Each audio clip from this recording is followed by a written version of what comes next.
Welcome back to the Deep Dive. Today, we're embarking on a journey into an idea so fundamental, it just might fundamentally shift how you think about your own health, your life, and maybe the future of humanity itself. It really could. Yeah. We're diving deep into what our source material calls the blind epidemic. The blind epidemic. Yeah, and our mission for this deep dive is basically to unpack this revolutionary idea that aging isn't just an inevitable part of life, but maybe it's actually a treatable disease. A disease. Wow, that challenges pretty much everything we think we know about health. It really does, and we'll pull out the most important nuggets from these compelling chapter excerpts to help you really grasp what's at stake here. Okay, let's dive in.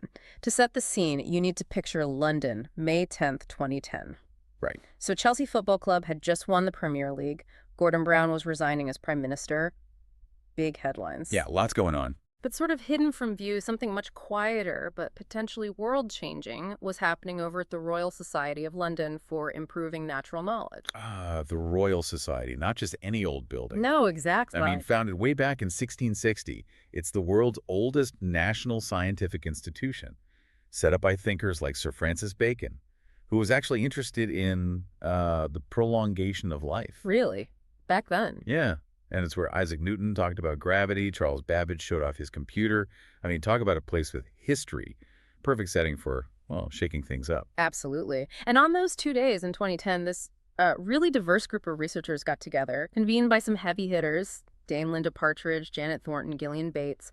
Top people in genetics, bioanalytics, neuroscience. Yeah. And the attendees were just as impressive. Scientists really pushing the envelope. So what was so special about this meeting? What came out of it? Well, what's truly astonishing is how all these different lines of research, from tiny worms to, human genetics, they all seem to be pointing toward the same pretty radical conclusion. Like what? Okay, so Cynthia Kenyon, for instance, she presented her work showing that tweaking just one gene, the IGF-1 receptor gene, could double the lifespan of roundworms. Double? Just one gene? Double, yeah. IGF-1 is like a major growth signal, so messing with its receptor had this huge impact on aging. It showed it wasn't just random wear and tear. Oh, okay. Then you had Thomas Nystrom talking about SIR2 in yeast, how it helps keep DNA stable and stops sort of aging gunk building up when cells divide. And Brian Kennedy linked similar pathways to how mammals age. Exactly. And Andres Bartke showed dwarf mice living up to twice as long. Maria Blasco discussed how older cells can lose their identity, become cancerous. Right. And Nir Barzilai believed, based on studying really long-lived humans, that maybe just one drug could prevent aging-related diseases and extend life. Wow. So all these different angles. All converging. And over those 2 days, these 19 scientists reached this provocative consensus. David Gems, a biogerontologist, summed it up later. What did he say? He said they concluded that aging is, and I quote, a disease process with a broad spectrum of pathological consequences. A disease process. Okay, that completely flips how we normally think about getting old. It does. So the big aha moment here is cancer, heart disease, Alzheimer's, Alzheimer's. Maybe they aren't the real diseases. Exactly. They're more like symptoms. Symptoms of what? Symptoms of something bigger. Yeah. The underlying condition, aging itself. Okay, I need to process that. If that idea sounds strange to you listening, you're definitely not alone. I mean, doctors, researchers, they've avoided calling aging a disease for ages. Oh, absolutely. For a very long time, it's just seen as, well, growing old. Yeah. And that's always been framed as inevitable. You can't treat the inevitable. Well, was it always seen that way? That's a great question. If you look back, say, to the 1600s when they first started keeping public death records in Europe, decrepitude, or feebleness due to old age, were actually listed as causes of death quite often. People like John Grant noted this. So they did see old age itself as a reason people died. They did then. But fast forward to modern Western medicine, and there's been a huge shift. The focus now is entirely on the immediate, specific cause of death. Think about the ICD, the International Classification of Diseases. Right, the WHO uses that. Yeah. Started in 1893 with like 161 categories. Now, over 14,000. 14,000. And doctors today will never write old age as the immediate cause on a death certificate. You'd get laughed at or the form sent back. So wait, this is why the source calls it the blind epidemic, because we've defined the biggest factor out of the picture. Precisely. It's a total paradox. Aging is, without doubt, the biggest cause, the biggest risk factor for all those diseases we do focus on, heart disease, diabetes, dementia. Right.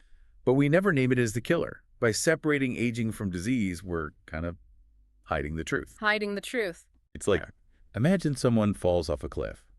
We meticulously document the impact, the injuries, but we ignore the fact they were standing right on the edge, maybe pushed closer and closer over time. Aging is what brings us to the cliff edge. Exactly. Given enough time, it brings everyone to that precipice. Ignoring that is the waltz of the blindness. That's a powerful analogy. So this medical blindness, as you call it, what are the real-world consequences? It's not just semantics, right? Not at all. And there's actually math to back this up. Yeah. Back in 1825, Benjamin Gompertz, another Royal Society member, interestingly, he came up with his law of human mortality. It's basically a mathematical formula for how we age and die. He suggested two things are happening at once. What were they? One is chance, sort of like a random internal clock just running out, like a light bulb failing. Unpredictable. And the other is deterioration, this exponential increase in your probability of dying as time goes on. Your risk just keeps climbing faster and faster. And this applies broadly. Amazingly so. Flies, worms, mice, even yeast cells follow Gompertz's law pretty well. For yeast, we even have ideas about the molecular clocks, involve things like rDNA circles forming. Wow. And for humans? It described historical British death rates incredibly well. Back then, your odds of dying basically doubled every 8 years. Doubled every 8 years. Yeah, which really put a hard cap on how long people could live. Getting past 100 was almost impossible. But life expectancy has gone up massively since then, right? Like 20 years globally since 1960. It has. Average life expectancy has soared. But here's the kicker. That maximum lifespan, the absolute upper limit, it hasn't really budged much. Still hitting that wall. Pretty much. Your odds of reaching 100 today are still only about 3 in 100. Getting to 115, that's like a 1 in 100 million shot. For now, anyway, Gompertz's curve still holds at the extreme end. Okay, let's make this more personal. Bring it down from the statistics. The author of our source talks about their mother, Diana. Right, a really personal and illustrative story. She was diagnosed with lung cancer at 50. 50? That's young for lung cancer. Very young. Yeah. She was a lifelong smoker, which obviously played a huge role. But it highlights how illness is often this complex mix: tobacco, genetics, and crucially, time or age. Were genetics involved too? Yes, she had a specific mutation, SERPINA1, which meant her own immune system was actually attacking her remaining lung tissue. Made things much worse. That sounds awful. It was tragic, but the author makes a really important point. Because she was diagnosed relatively young, she actually lived for another 2 decades. 2 decades after that diagnosis. Yeah. She traveled, met her grandkids, saw the author give a TED Talk. Her relative youth at diagnosis bought her precious time and quality of life. That really puts it in perspective. It does. Think about it. We fight smoking hard. Billions spent on campaigns and research because it basically accelerates aging by about 15 years. Makes sense. But aging itself, which inevitably makes you more likely to die from everything, we just accept it. It's just part of life. Back to the blind epidemic. Exactly. Why tackle the accelerant, but ignore the fundamental process? It also highlights that aging isn't just something that happens when you're old. What do you mean? It starts way earlier, at a molecular level. We can see it even in teenagers. Girls who go through puberty early, for example, show signs of accelerated aging on their epigenetic clocks. Their biological age is older than their birthday age. Essentially, yes. Yeah. Subtle chemical marks on their DNA suggest the aging process is ticking away long before we see wrinkles or gray hair. So what does it actually feel like, this process? It's gradual, right? It is. The author sometimes uses an age suit in talks. It simulates weaker muscles, stiff joints, muffled hearing, blurry vision, makes simple tasks really hard. Is there an easier way to get a sense of it? Try this. Write your name with your non-dominant hand. Okay. Now, while doing that, circle your opposite foot counterclockwise. Oh, wow. Okay, that's surprisingly difficult. My brain feels scrambled. Right. That frustration, that lack of coordination, that's a tiny glimpse of the cumulative effects of aging on our systems. And physical fitness declines pretty early too, doesn't it? Generally, yeah. From our 20s and 30s onwards, think about athletes, middle-distance runners peak around 25.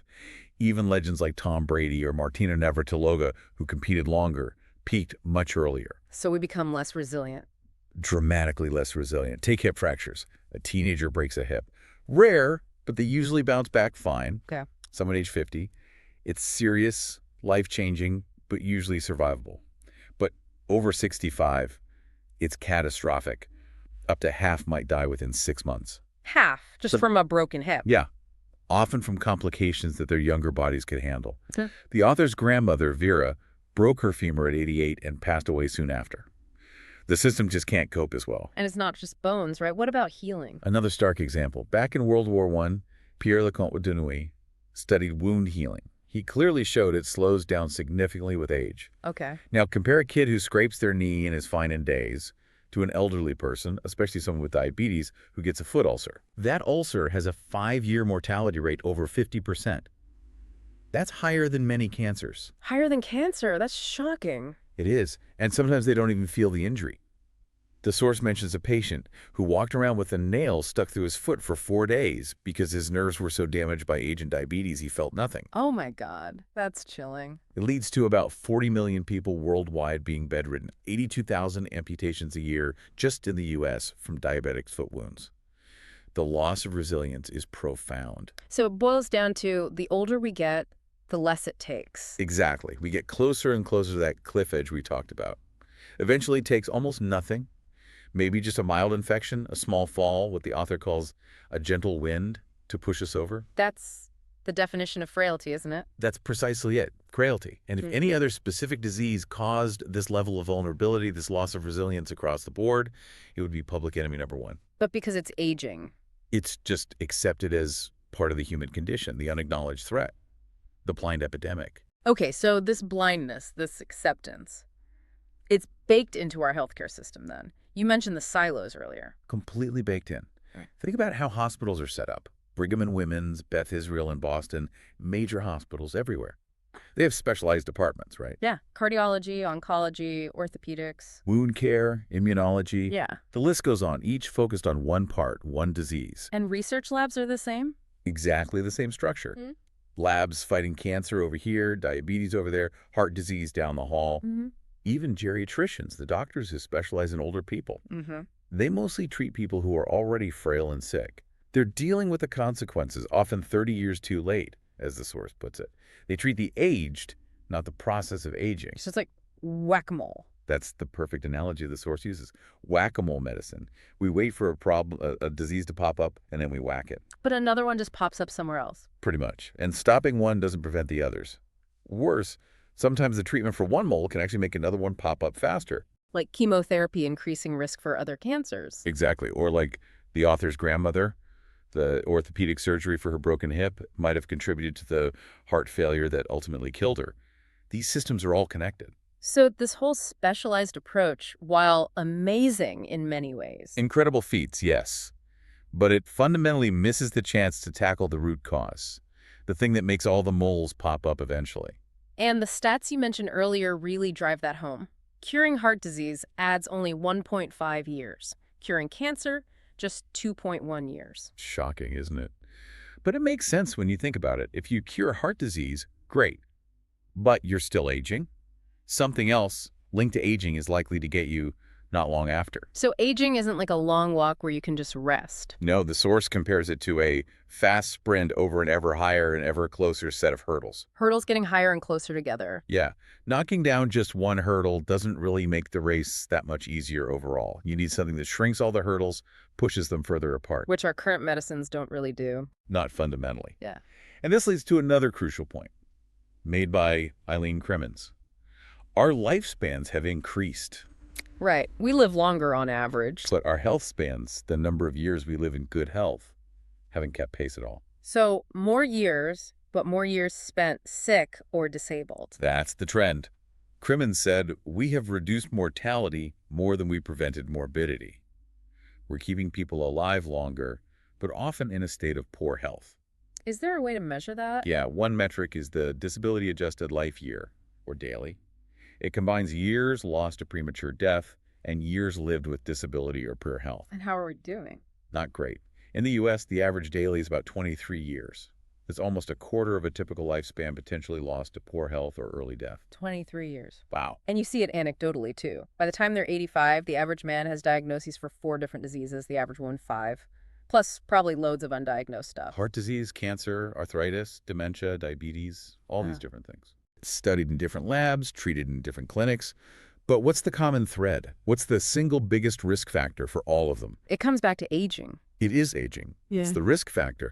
Honestly, By comparison, almost nothing else matters as much. Can you quantify that, like compared to smoking? Okay, think about this. Smoking is bad, Yeah. right? Increases your cancer risk maybe fivefold. Yeah. We spend billions fighting it, rightly so. Absolutely. But just being 50 years old compared to being younger increases your cancer risk 100-fold. 100 times. 100 times. And by the time you're 70, it's a 1,000-fold increase. 1,000. And that applies to the other big diseases, too. That exponential risk curve applies to heart disease, diabetes, dementia, pretty much all major chronic illnesses. Yeah. It dwarfs almost every other risk factor we focus on. Yeah. We accept it. Universally. That feeling of it's just the way it goes. No country, no major health organization really commits significant resources to tackling aging itself. It's the ultimate blind spot, the blind epidemic in action. This leads us to a huge question then. What if? What if it's not just the way it goes? What if this blind epidemic is something we can actually fight? That's the core argument our source is making. It's saying, look, aging meets all the criteria for being classified as a disease, except for one technicality. What's the technicality? It affects more than half the population. The Merck manual, a standard medical reference, basically says if less than half get it, it's a disease. If everyone gets it, well, that's aging, defined as inevitable, irreversible decline. But that definition itself is the problem, isn't it? Exactly. Can you imagine defining cancer or diabetes as inevitable and irreversible today? We used to think that about many diseases. Words matter. Definitions matter. How so? They drive everything. Funding for research, motivation for drug development, whether insurance companies will pay for treatments. Right. Framing aging as inevitable basically means we surrendered before even trying. But the author thinks we can try, that there's a fight to be had. A winnable fight, yes. They firmly believe aging is a treatable disease and that we can develop treatments, potentially within our lifetimes, that will totally revolutionize human health. Okay, how do we get our heads around that? It's such a big shift. The author uses some great thought experiments. Let's try one. Imagine it's 2028. Scientists discover a new virus, call it line 1. Everyone gets infected at birth. Okay. And this virus causes all the major diseases, diabetes, heart disease, cancer, dementia. It leads to this slow chronic decline, and eventually everyone dies from it. That sounds grim. Right. So the world obviously pours billions into finding a cure. And in 2033, success. A vaccine is developed. Vaccinated generations live 50 years longer, healthier lives. We realized that was our natural lifespan all along. Okay, I'm with you. Now, the author points out this isn't pure sci-fi. There are real things in our genome called line 1 elements, selfish genes, that do seem to cause damage as we age. So the question is, does it matter if the cause is an external virus or an internal genetic process? Good question. Would we hesitate to eradicate that line 1 viruses? No way. So why don't we consider the internal process a disease just because everyone has it? That's a powerful point. Okay, give me another one. All right. Imagine the norm was that everyone lived healthily to 150. That's just standard. But your specific family starts getting wrinkled, gray, frail, diabetic, and sick around age 80. We'd stick out like a sore thumb. Totally.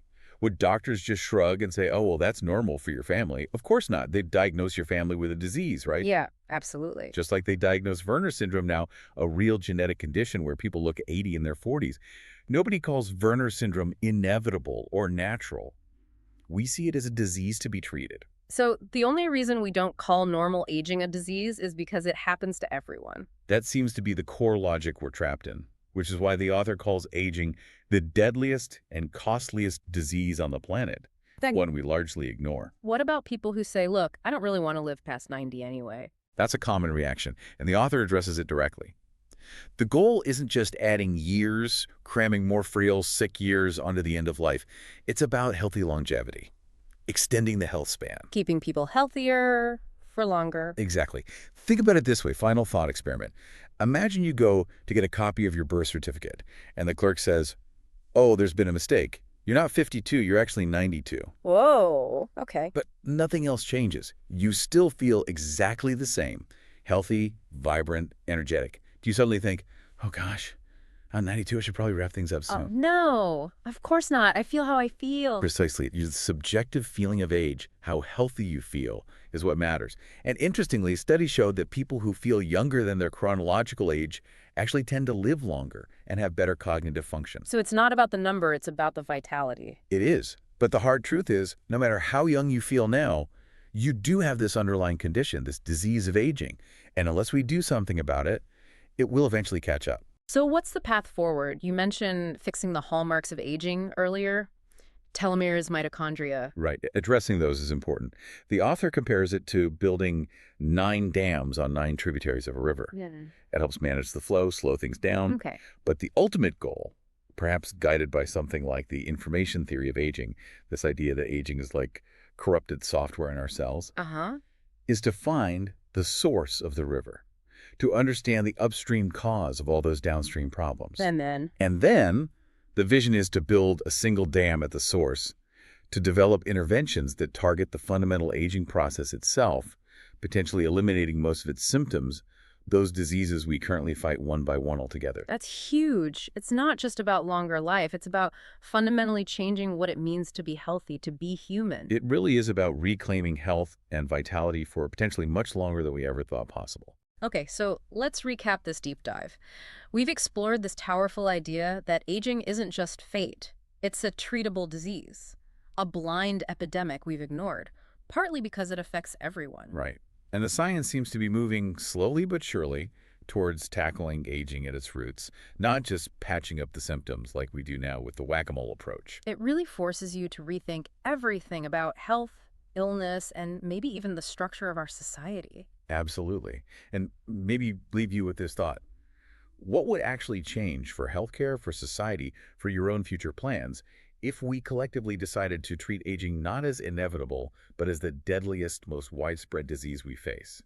And crucially, one that we might actually be able to treat. A lot to think about there. Thank you for joining us on this deep dive into the blind epidemic. It's certainly given me a new perspective. Me too. It's a fascinating and hopeful area. Join us next time on the deep dive as we delve even deeper into these exciting frontiers of aging research. We'll explore some of the specific interventions and breakthroughs that scientists are working on right now, the things that might actually make this future a tangible reality.